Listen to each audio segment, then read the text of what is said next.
Setting up shop. Hello, everyone, and it's us. It's another episode of Setting Up Shop, your favourite maker journey podcast about three makers going on a journey with no rings involved or volcanoes or weird goblin-like creatures. So my name is Dan. I am a woodturner from the UK, and with me, as always, are my friends Rasmus Loen, a blacksmith from Norway. Hello.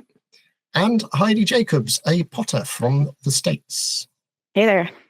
That's the United States, not any other states, just for those brief people who might be confused. I'm in a state. It's January, aren't we all? Oh, it's so cold.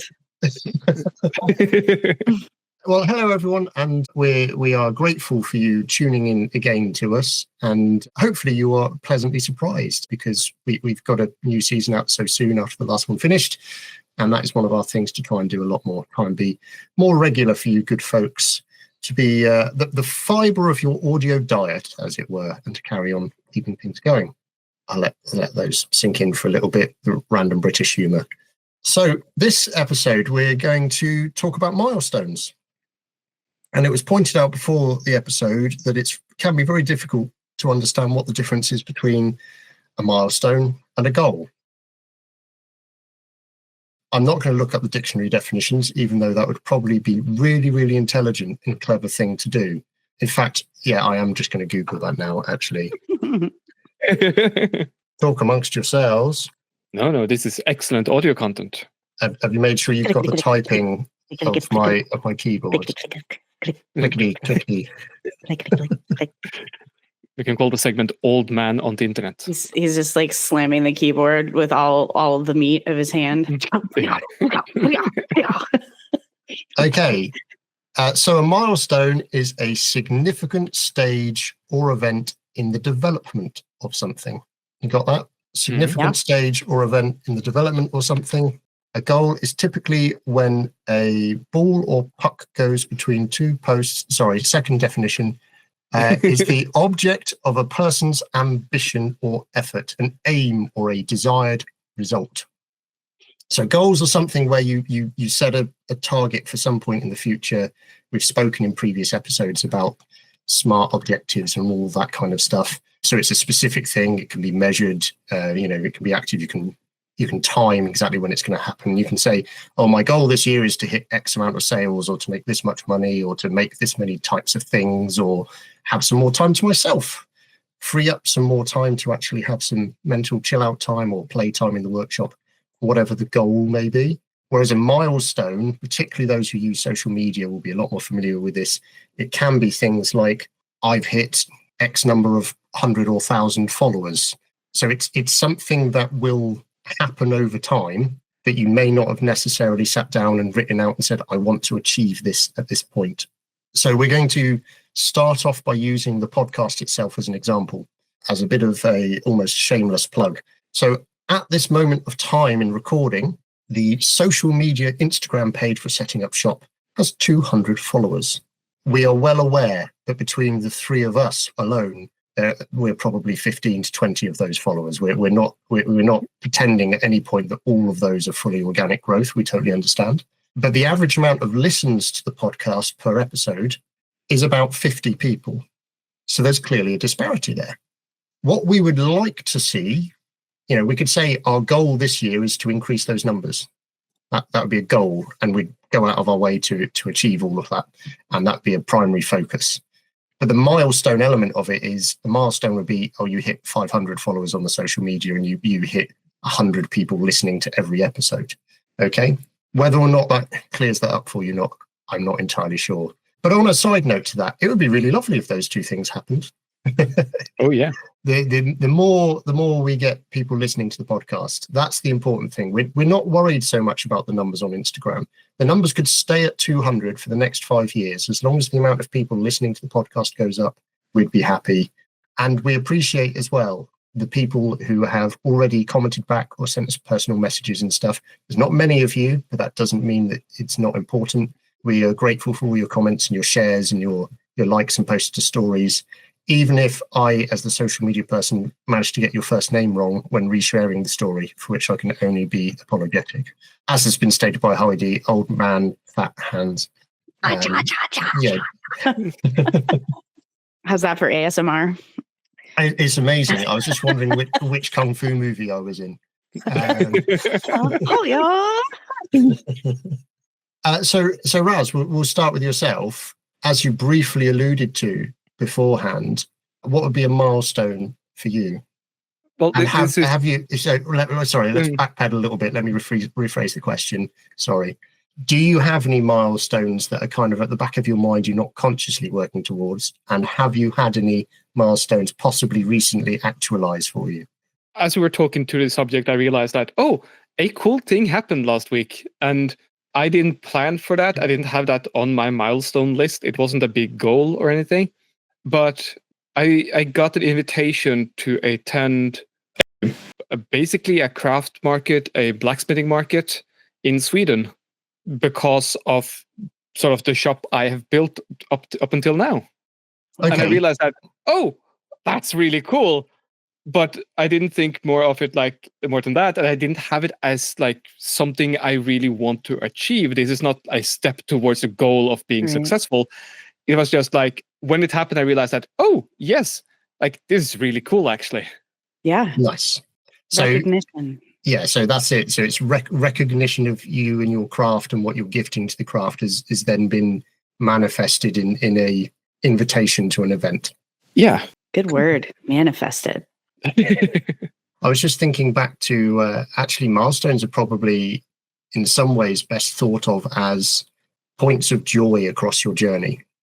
So they are. Okay. I got an example. Well, I was just going to elaborate on that briefly, which was to say that, you know, they are things that no matter how big or small they are that happen on your journey aren't necessarily expected, but they can be used as a record of achievement almost, you know, your progress through your craft. Go on then, Raz. This is silly, but on the way to world domination, that's a goal. But a milestone would be winning a land war in Asia. Yes, but I'm not sure how that directly ties into your blacksmithing empire you're building in Norway, unless you have a secondary one building in Asia that you're keeping quiet because you don't want us to know that you're aiming for world domination. I wouldn't need to confirm nor deny anything. Okay. Heidi, have you got an example of a real milestone that you're either think would be cool if it happened or has happened? Well, it's about to happen. I'm going to hit a quantity milestone this year of 10,000 pieces. That's 10,000 pieces made by yourself? By me, my hands. Does that include myself. Breakages? No, that's finished goods. 10,000. Last year I thought it was only at 5,000. I think we had a discussion about this. Yeah, briefly, yeah. And then I was like, oh my gosh, I hit 5,000 a while ago and I didn't even celebrate it. And that's kind of a bummer because I don't even know what the piece was that was 5,000. And then I was starting to go back into my like logs of things from when I first started. And I'm like, oh, I wasn't even tallying anything for those first few years. So like I kind of went back to old photographs and like old invoices and things and kind of got a general idea of how many items were completed those couple of years that I wasn't keeping my ridiculous anal retentive spreadsheet. And I'm at like 8,500 pieces at the moment. So I will more than likely surpass 10,000 this year. So are you planning on making a milestone piece that you keep, or are you just going to keep on chugging and go, hey, I've hit my milestone, and then maybe have a drink or something as a celebration? I don't know. There's nothing calling to me at the moment that I'm like, ooh, I want that to be my 10,000th piece. Yeah. And because I'm not exactly sure in reality what that would, because I'm doing estimations based on the first couple of years. Yeah, you don't know when it will be. I don't really know. It would be a symbolic piece. Yeah. And I don't know how much my heart is invested in that. I mean, let's see when I get closer to it. I mean, I'm expecting probably closer to the end of the year to get there. Which with my track record the last couple of years shouldn't be any surprise that I, make it to that number by Yeah. the end of the year.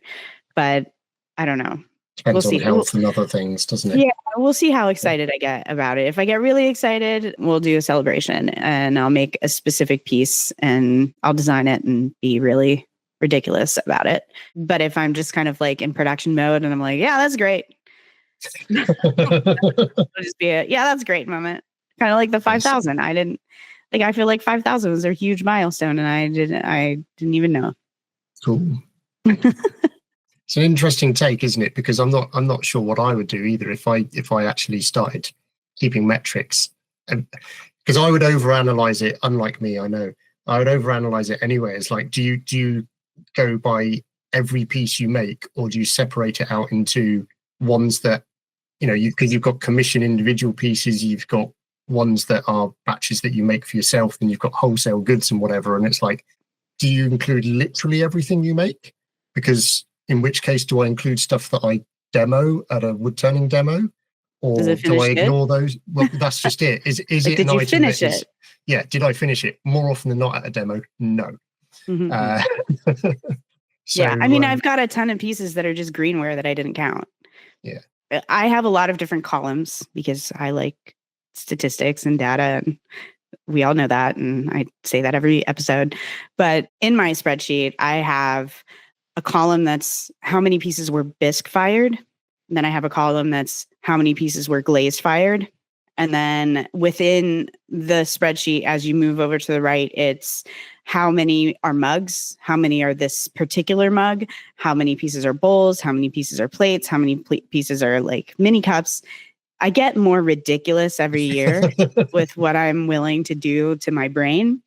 Is there a level of disappointment that you've only just started doing that this year as well? Like every time you add a new refinement, you're like, oh, I wish I'd done that 2 years ago so that I knew how far I'd gone along with. Yeah, but then I'm like such an asshole to myself sometimes where like I'd be like, why didn't you think of that 3 years ago, you stinking stupid head? And then other times I'm like, geez, this is supposed to be fun for you. Why are you so mean to yourself? I have a lot of conversations with myself in the studio. Yeah.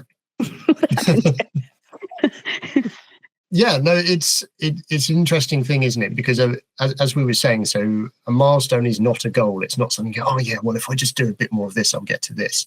But at the same time, you can kind of keep it to one side, like, oh yeah, I'm going to hit 10,000 pieces this year. That would be kind of cool. And yeah, that would be nice. But you don't have to force it. It will just happen when it happens. Yeah. The sad thing is for me, like the only milestone that I can kind of see, well, that's true. There's two milestones I can kind of see, even if one of them you could argue is more of a goal. One would be getting a larger van so that, and like there's no 100% need for me to have a larger vehicle at the moment. There's a need for me to have a vehicle considering mine's broken, different story. But getting a larger one would just be like, it would just be helpful. It would just be, I could move more things more easily and all of that kind of stuff. That comes with a greater cost, et cetera, et cetera. So there's not necessarily this is a goal for the business, but it's more of that kind of status symbol thing of I've made enough money that I can afford to be a little bit spendy and get myself something nice that will just make myself feel that little bit better when I'm hauling stuff to a market, and then I'm not having to like crouch down and climb inside the thing to pull stuff out. Or even potentially, you set the market up and it's a 2-day market, you can have an inflatable mattress in the back and you can sleep in the van and save some money that way. That would be, I would say, not necessarily the best of milestones compared to you guys, but it would be a milestone. But the other one that would definitely more likely you could argue as a goal, and that would be to have a larger independent workshop where everything is suddenly efficiently laid out. That's never going to happen. You will always move things around. But yeah, having that kind of thing where you go, oh no, this is the Tarrant's shop. This is not a garage on my driveway. This is like a specific business address kind of thing. You've gone full time and made it this is your you kind of thing. That would be a milestone. It's probably a goal and a milestone kind of combined into one, and they can be. One of the things I would also say for the two is that a goal can move. You might have a goal at the beginning of the year to do something, and then illness hits or something else comes along that you weren't expecting. Okay, that goal is going to have to be put off by 12 months. Whereas a milestone, if it's something like either of Rasmus or Heidi have described, you don't necessarily have control over that. It's like, I'm going to at some point make X amount of product. Hopefully at some point you're going to get an invitation based on your reputation or merit of stuff you've done to an event. And I think that's quite a clear distinction you need to make, is that you're not setting your year up going, well, here are my goals and here are my milestones, and I'm working towards both. You can enjoy them. It's fine. Yeah, I feel like they should be celebrated. Yeah, because they are like waypoints on your journey. Yeah, they're a sign of you moving in the right direction, or at least they should be a sign of you moving in the right direction. Yeah, like if you are measuring the wrong things, then they don't help you at all, and you don't feel good about them, sort of. But if you're able to, like Heidi, sort of like, no, her business is making pottery pieces. So, of course, measuring the amount she's making year by year and summing it up, that's a huge part of getting to the goal of selling pottery, handmade pottery. Yeah. But if Heidi was only measuring the amount of clay she was using, then that would be a very different milestone to reach. Like, oh, I have consumed X number of tons of clay. I was like, yeah, but where are they? What did you do? Yeah, what was the goal with consuming 10,000 pounds of clay in 5 years? Yeah. Well, there's like the idea too of like the financial milestones, that maybe you have a goal to be able to say go full time. Yeah. But before you can go full time, there are milestones of financial markers. Stability? Yeah, financial stability that you need to hit, where, I'm now out of debt and able to start paying myself. And those are milestones to get you to that final goal of being self-dependent and being able to just say, like, I can make a livable wage off of doing this without additional support with another job. And I think, there's things that build into that goal. So there, like, one thing is the finances. The other thing is paying off debts. The other thing is longevity, right? So if your end goal is to become full-time in your work, then you need to also prove to yourself that you have the longevity that makes sense to abandon all of your other responsibilities with jobs. So, like, if I'm 6 months into something and I just quit my job on a whim because I suddenly fall in love with oil painting. Yeah. And I haven't really given myself time to understand what it means to be an oil painter and the space that I need to have for oil painting, and I don't understand pigments, and I don't understand how to sell my work, then I've set an unrealistic goal, and my milestones will never amount to what I need financially to be self-sufficient unless I have a benefactor, right? Yeah. So you're not going to give yourself enough time to hit the milestones that are necessary to reach that end goal. And that can disrupt so much. Like, you can start having self-doubt. You can, abandon something that you love and not give it enough time to percolate. There's like, I see it so often. I mean, don't you guys too? Like, yeah, people are like, "Oh, I really like what you're doing. I really want to learn how to do that." And within 6 months, they've like bought all the things, and then they quit their job because that's what they want to pursue. And you're like, "Oh, yeah, well, we've had people in the day job come in and spend, $4,000 or $5,000 on equipment. And they've gone out, and this is what they're passionately interested in. And we'll see them like every other day or once a week for 6 to 8 months. And then the next thing you see is that entire kit up for sale on Facebook Marketplace. Like that was their hobby for X period of time, and they've moved on to something else now. Yeah.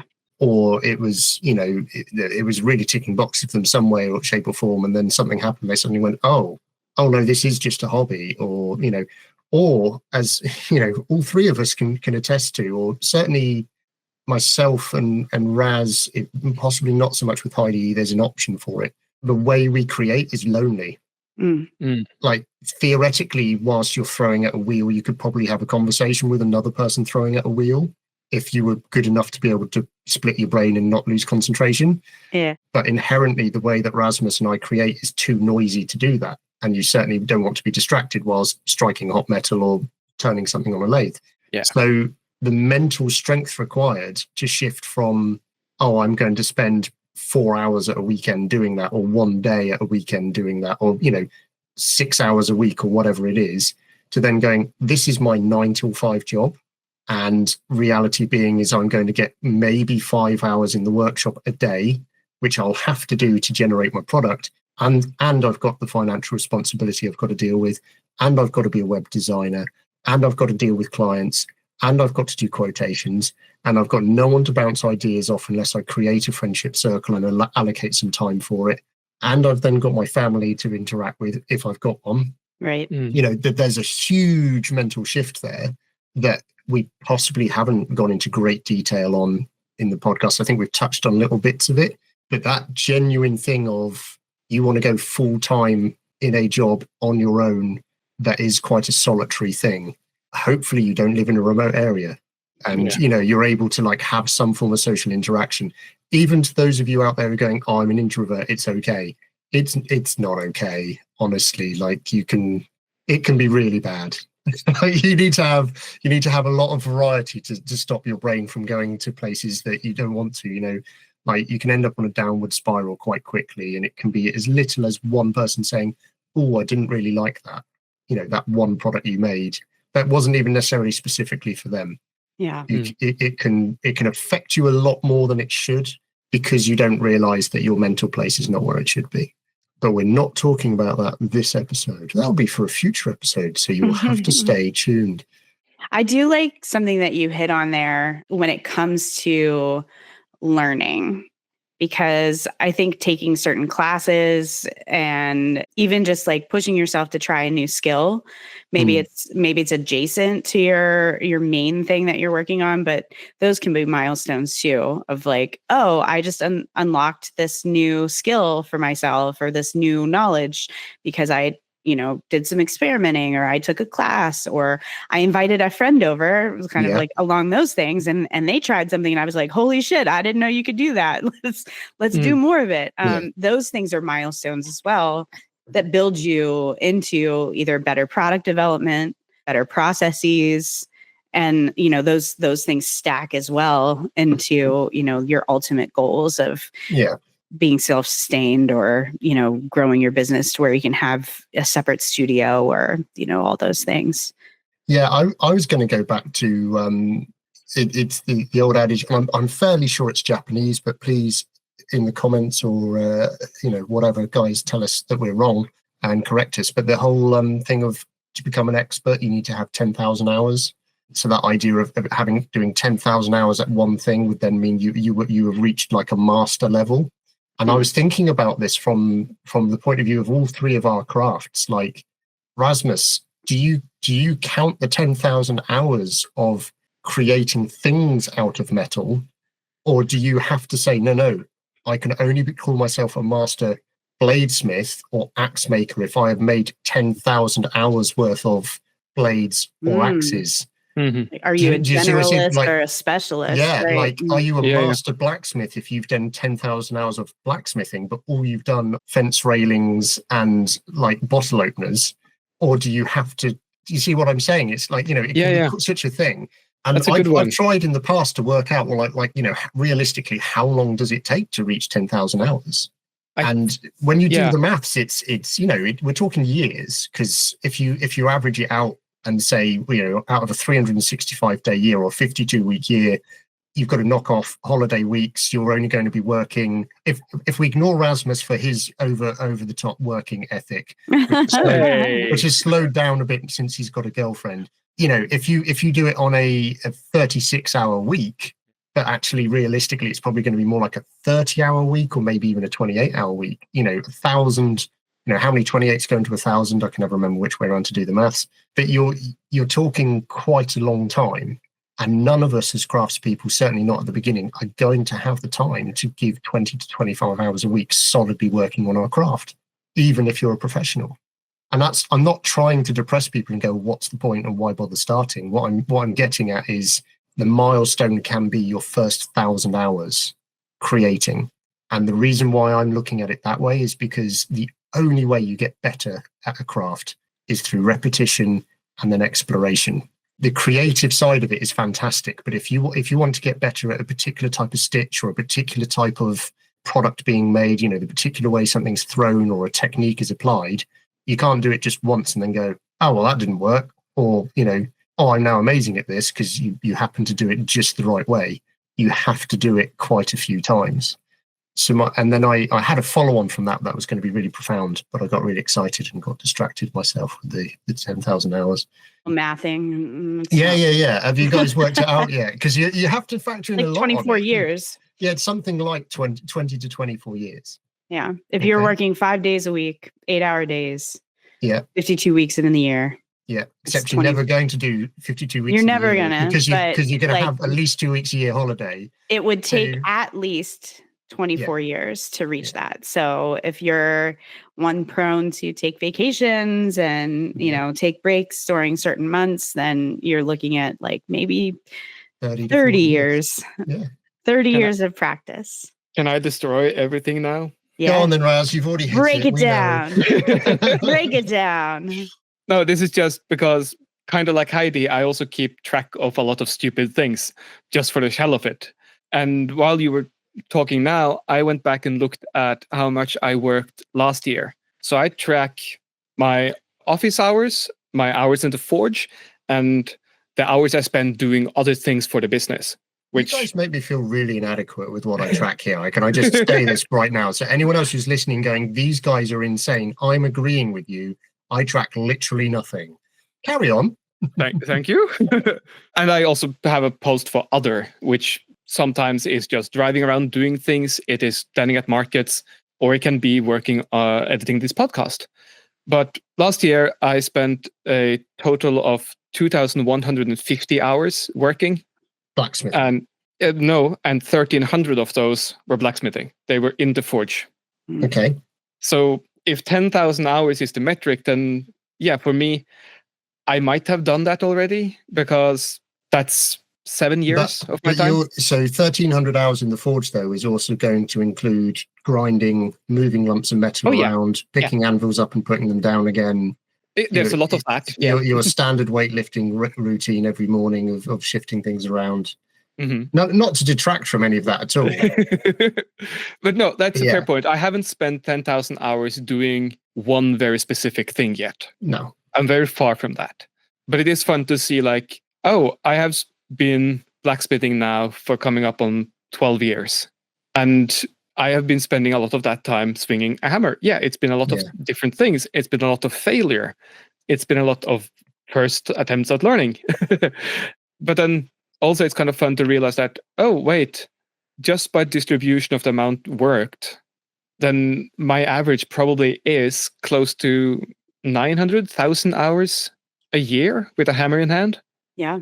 Cool. Not jealous of you whatsoever, Raz. Well, also, like, we're thinking in the terms of a normal work week is 8-hour days, 40 hours a week, plus like maybe a few hours overtime here and there because things get busy. Yeah. Whereas when you're then really, you average that out with annual leave and whatever. So it's But if you're a person that is super passionate about your business and your world typically revolves around that thing that you're passionate about. I mean, I know for myself, if I were full-time, I would be spending more than 5 days and 40 hours a week in my studio. So in some ways that would offset any time that I took off, because I would be working weekends, or I would be like working well into the night hours assembling things. So I do agree with Raz. It's probably the way that we work. It's probably easier for us to say, like, actually, I could probably hit that 10,000 mark in 15 years or 10 years. Yeah. Whereas, like, if I were just, I don't know, a typesetter or something, like, I'm going to get bored and I'm going to want to go have a beer and I'm going to want to take a full weekend off. And, like. It's a fascinating conversation, isn't it? Because it's like, how do you define someone as the master at something? So, and as we've already hinted at, like, all three of us are generalists. Yeah. Like if I wanted to focus on just one thing, I could be really good at that just one thing, but that limits the market that I can produce product for.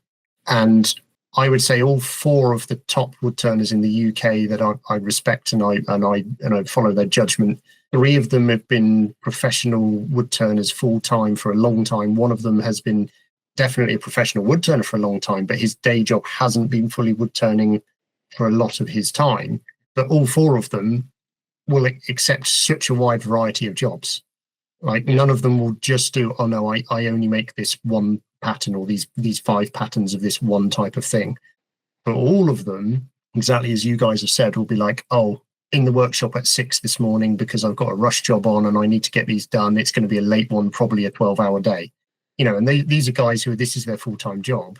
And they're still doing, you know, oh, I need to make sure I'm free this Sunday, so I'm having to do 4 10-hour days in a row and then plus another 8 or something like that. And you're like, hang on a minute, what's going on? But that's, for them, that's the way they're working and potentially the cost of their running your independent business. You know, you are your own boss, so you haven't got the other staff member looking at you going, can I go home now? It's like 6 o'clock and I wanted to go socialize and have a dinner and a pint and a whatever it was. But then that's probably where that's the difference between passion and a job. Mm-hmm. Yes. Which hopefully you as our listeners will be well understood of, well familiar with, and hopefully also able to recognize when a potential client's eyes start to drift off and lose interest when you start talking about the nuances between the differences of things you can offer them and possibly make it slightly more complicated than it needs to be. What's interesting also with the tracker that I keep is because I use it twofold. I use it to understand where I might be losing money on certain things. Like that's how I figure out my pricing. Like, oh, okay, I'm going to time myself, see how long it takes me to throw this particular form. I now can kind of pull together the information based on the finished pieces, a general idea of how many hours I spent in my studio. And in last year's case, it was like 342 hours around there of working specifically to make finished goods. That doesn't include reclaiming clay and all those other things. But for being somebody that's full-time working a day job, having a family, doing all those things, to be able to say that I did put that amount of time in after hours, like feels outrageous, number one. And it's a little scary to look at that and realize what I did to my body to achieve that. So that's something I actually wanted to ask or sort of bring up as a point as well. Just inside of this whole time management thing. Like if you can track the hours you spend on something over a whole year, you know what you did, you know what you earned from that. Then you can also think about how that felt for you. And then maybe actually take that number and figure out like, okay, how far am I from a full-time job in this craft? Can I even imagine doing that to my body? Yeah. Right. Yeah. Because depending on age, like that is a serious concern. Like, especially something as physical, like blacksmithing that I know of. Like if you were in your late 50s or 60s and you are not already really fit, that might not be something your body can do in an efficient way.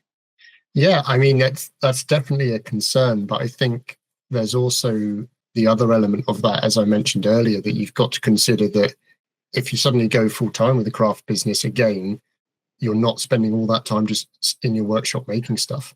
Very fair. So you would be doing more than, but if you were sensible enough and able to get over the honeymoon period of, I get to be in my workshop every day, then you would probably regulate it and go, right, it's 4 hours a day is my actual crafting time. Yeah. You know, I mean, 4 hours a day is my might... craft time, 1 hour for tidy up and pottering around and whatever. And then the rest of my time is admin and merch and you know, marketing, and maybe I'm making a reel or whatever else it is, which might limit your output. But as we've discussed in the past, you know, like Heidi has given an example of it in the past of, okay, I've got an order on, I know I'm doing 3 10-hour days. Yeah. But then I'm taking time off. You know, I'm then just doing 2 days of admin, or I'm doing 2 days of whatever else, if possible. Or, you know, the Christmas ramp up kind of thing.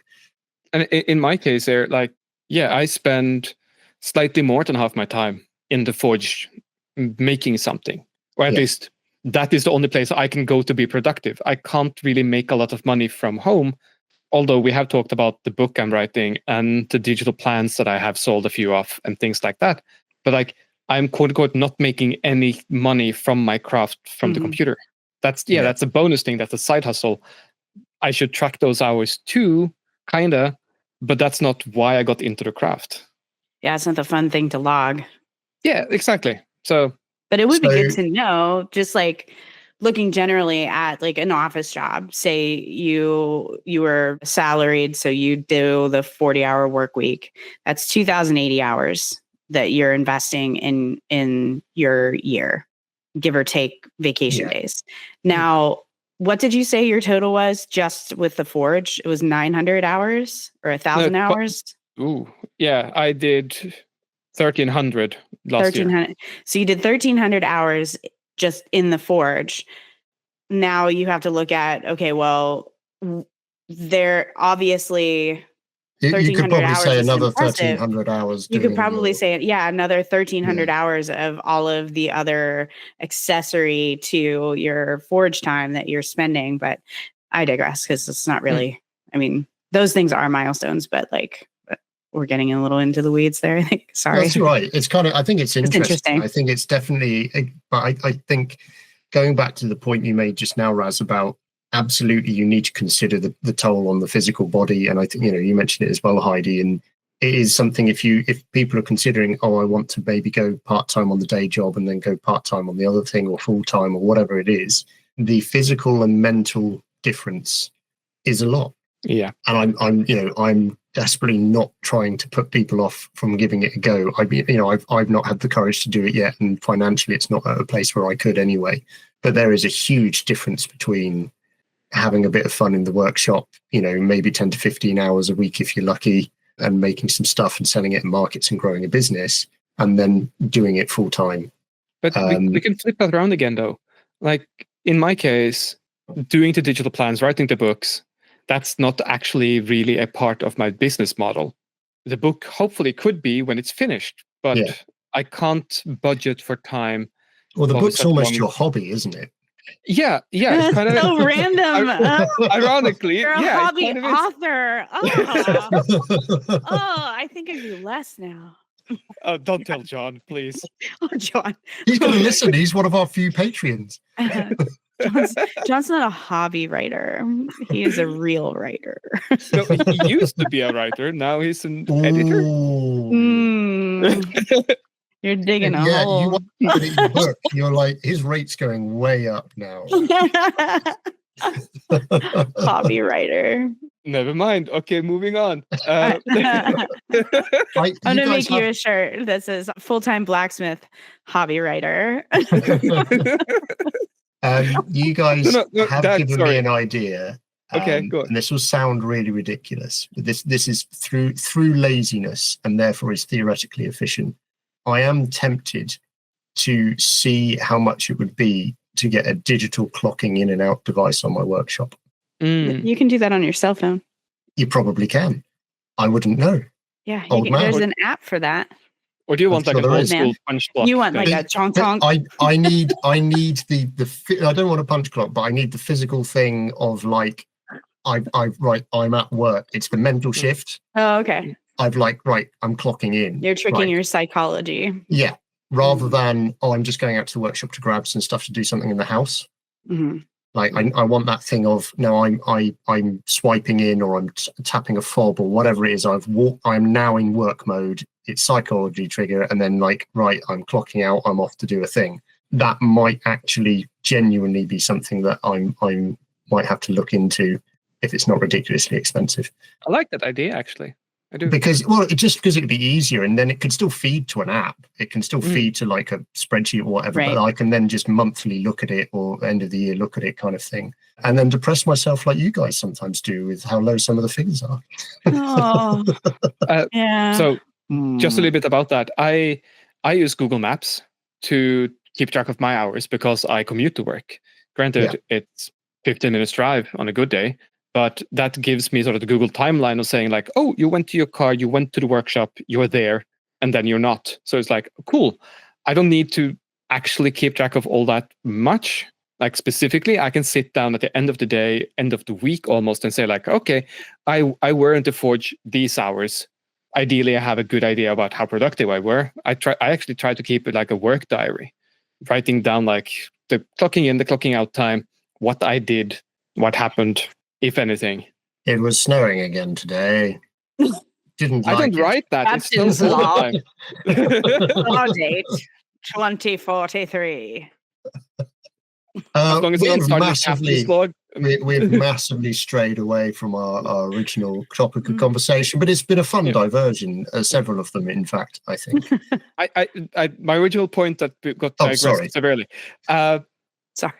I ended up having the hobby of doing all of the bonus things, right? Yeah. The book and the digital plans. Yes. If your body is not capable of spending that excessive amount, that's the word, in the workshop, like carrying stuff, doing the manual labor, then actually maybe leaning more into the writing, the digital plans, the teaching is better for you, plus or minus creating content on YouTube and that kind of stuff. Did you just have a long roundabout way of saying if you can't do it, teach? I guess, but because of physical reasons, not because you can't do it, not because you don't know any better. Oh shit, we're just offending people left and right here. Well, yeah, I mean, I teach mine as well, so I think Heidi, you're the only one who's bowing out of this example. But you do make a very valid point, Raz. Yeah, Thank you. absolutely. It is valid. And in my defense, teaching is one of the core pillars of my business. That is a lot of what profitable. I do.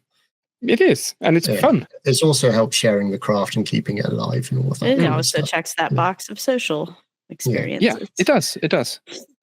So I would like to, since we've derailed the original point anyway, there was something that sprang to mind for me when we were talking about the interacting with other creative people.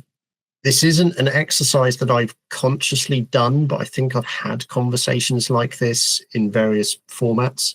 I would love to have a thing where someone of a craft brings forward a problem they're having. Like they've got a vision for how a piece should look or how a thing they want it to be, but they can't figure out how to get it there. And rather than me going to another wood turner and saying, how do I problem solve this? Taking it to like a blacksmith or a potter or a seamstress or a glass blower or like, various other things and saying, how would you make this? Like if you were doing it in your medium, how would you make this? And can you show me? Because I strongly suspect that there'd be some technique or something somewhere that you go, oh, that's a bit like when I do this. Oh, I could do that like that. And the reason why I bring it up is actually, this is clearly a thing for me at the moment. Going back to the working alone thing, like it's not collaboration, but certainly having the conversations with other creative people to help spark trains of thought and help spark the problem solving. And I alluded to it earlier, and I'm sure we've talked about it in previous episodes. If you are already someone who is fortunate enough to work on your own in your own workspace, and you're just listening to us whilst you're bimbling around the workshop, first of all, hello, well done, excellent, thank you for listening. Please tell people. Second of all, if you haven't already, I would strongly encourage you to schedule like an hour a week to video chat with some creative friends. Like literally say, hey, you guys, I know we're all doing, whatever we're doing, but can we schedule a tea break chat on a Friday or something?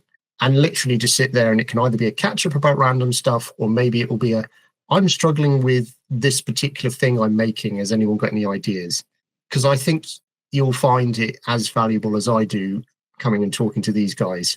I know we're having conversations that are general. I know we're having things that are, we're sharing information about our journey, but I think you can hopefully also tell that we're having fun at the same time while we're doing this. And we do hold each other accountable for a lot of stuff and push people on when, things aren't helping.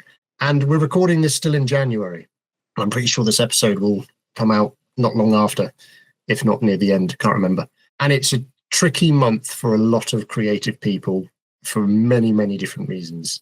And this is a little thing that if you can nurture it and keep it going just once a week, that little video chat, I think it will be invaluable. And I would encourage you to do it if you don't already. Yeah, I second that. And it could also be as simple as in your lunch break, just call up a buddy, call up someone else at your work that is on the same journey, working with something similar.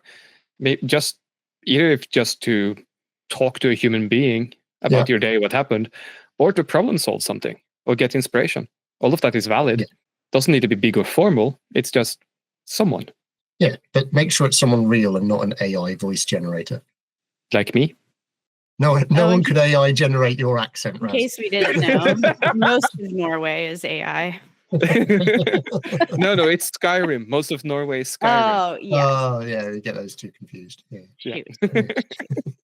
Dan, on that note, last time we talked, you and I kind of put ourselves to a challenge to get into our shops after an extended period of, not me health-wise. I wasn't looking forward to it because I thought I was going to like overdo it. Yeah. And you were having some challenges with like, what would I even do? Why go into my shop? I did throw both on Saturday and Sunday. I threw 2 pieces on Saturday. So I managed about an hour or so in the shop throwing those vessels. And then I pushed myself a little bit more on Sunday and I did an hour and 45 minutes. Don't really have much to show for it, but I was like, it's a day of play. Yeah. What did you do? I saw you made 1 piece. Yeah, so I did go out on the Saturday, and I consciously told my wife and said, "No, the challenge has been thrown down. I need to go out there." and she was grateful to you for that. And I did turn a piece, which it didn't fight me. That's not quite right, but there were a couple of small problems that I struggled with it that I shouldn't have done, but that was probably because I haven't been out there for a while, and it was a variant of timber that I haven't turned in a little while, so I'd probably forgotten some of its uniqueness and how to combat that, or account for it, I should say. So yeah, I made 1 piece, and it was interesting actually because I tried to do something different with it. So I turned a bowl basically, and I tried to roll the top of it to round it over, because for some reason in my head I was like, oh, that could look really interesting if I do this. And I'd been really happy with the piece, and so I rolled it over using, I cheated and I just sanded it with a power drill. And then when I stopped and I looked at it, and I'd taken it off the lathe at that point, which is always fatal, and I looked at it and I thought, oh, that looks like a beginner's bowl. Because one of the things a lot of beginners do is they don't define the start and the finish point of transition and the wall thickness. You don't have that. Like if you look at the top of a bowl, certainly a wooden bowl, it's almost got like a flat top which kind of slants somewhere or whatever, but there are edges. There's like, this is definitely the outside, this is definitely the inside, and this is the rim, and that might have decoration. It might be wide, it might be narrow, or whatever it is. But my first few bowls that I made were all kind of like this. It didn't flow from one shape to the other, but it looked like I'd kind of gone, oh yeah, and then I'll pause here a minute and then we'll go around the outside of the shape. I'm not sure if I'm describing that properly, but like if you were to slice through it in the middle, that would be one part that's not clearly defined, whereas the rest of it is. Yeah. What I should have done was I should have been able to see that on the thing and step back and then just slice it off, and then I would have been happier with it.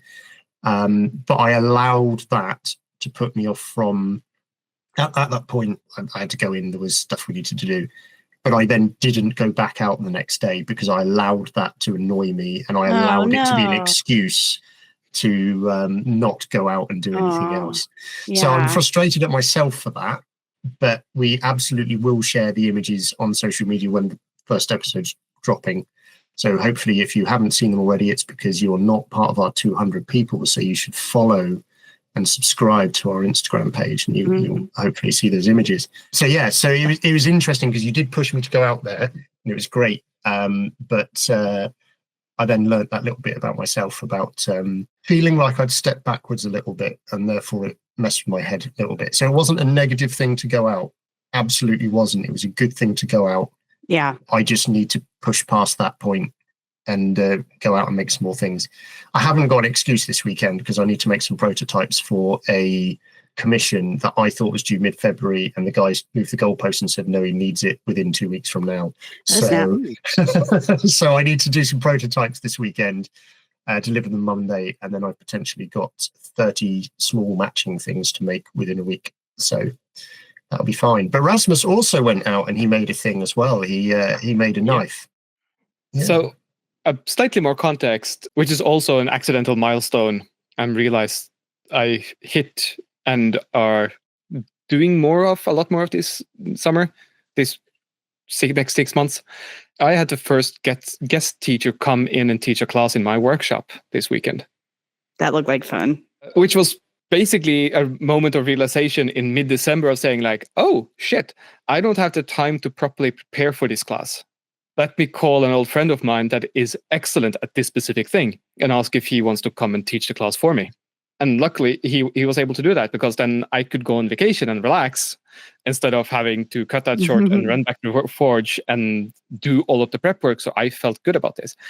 The class was a kitchen knife class, but it turned out into being a very specific Japanese kitchen knife class because that's kind of his speciality now.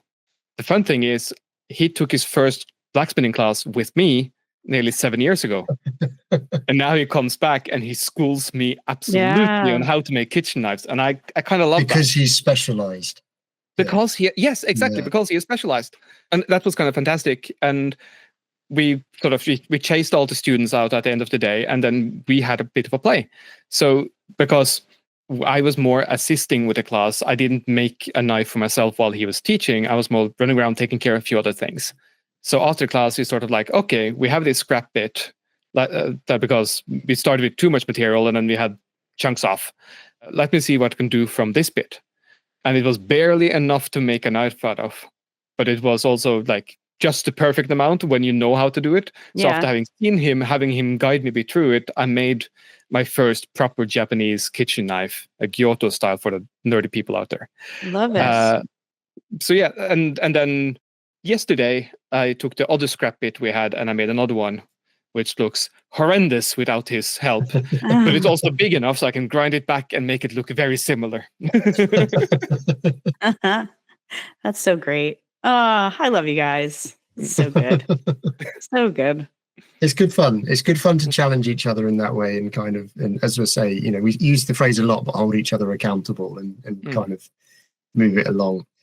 That's pretty much it for this episode, unless anyone's got anything specific they want to bring up.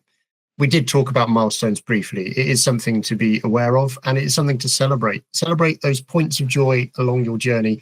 If you think you've not got any, don't be silly. There'll be at some point in time where you've realized, I really enjoy what I'm doing.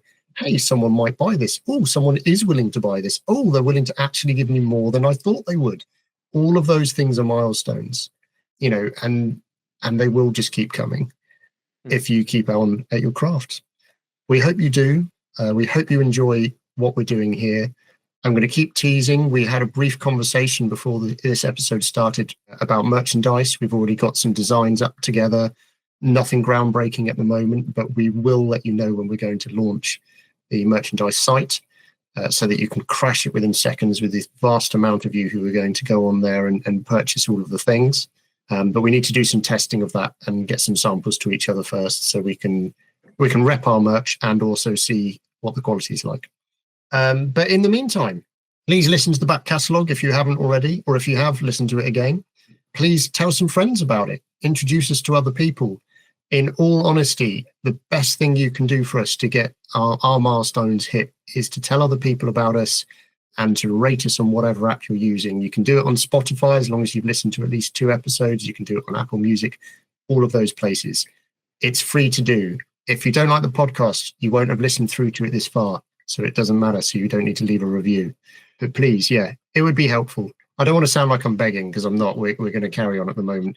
But it would just be nice to get to a point where the costs of the podcast paid for themselves and we can fend off having to get sponsors or ads and things like that in it for a little while longer. But anyway, it's been lovely to chat to you two again. So as always, thank you for listening. Thank you for sharing. My name's Dan. You can find me at tarrants.co.uk. And that's on Instagram and on my website. Heidi, you can find at Whitehall Pottery. Rasmus, you can find at Rasmus Loen. And you can find all three of us at setting_up_shop, SHOPPE on Instagram, and www.settingupshop.com. You might have to put the www in the front. For some reason, for me, whenever I try and go onto our website, if I don't put that in the front, it tells me it can't find it. Not sure why. But anyway, until next time, goodbye. Cheers. Bye-bye.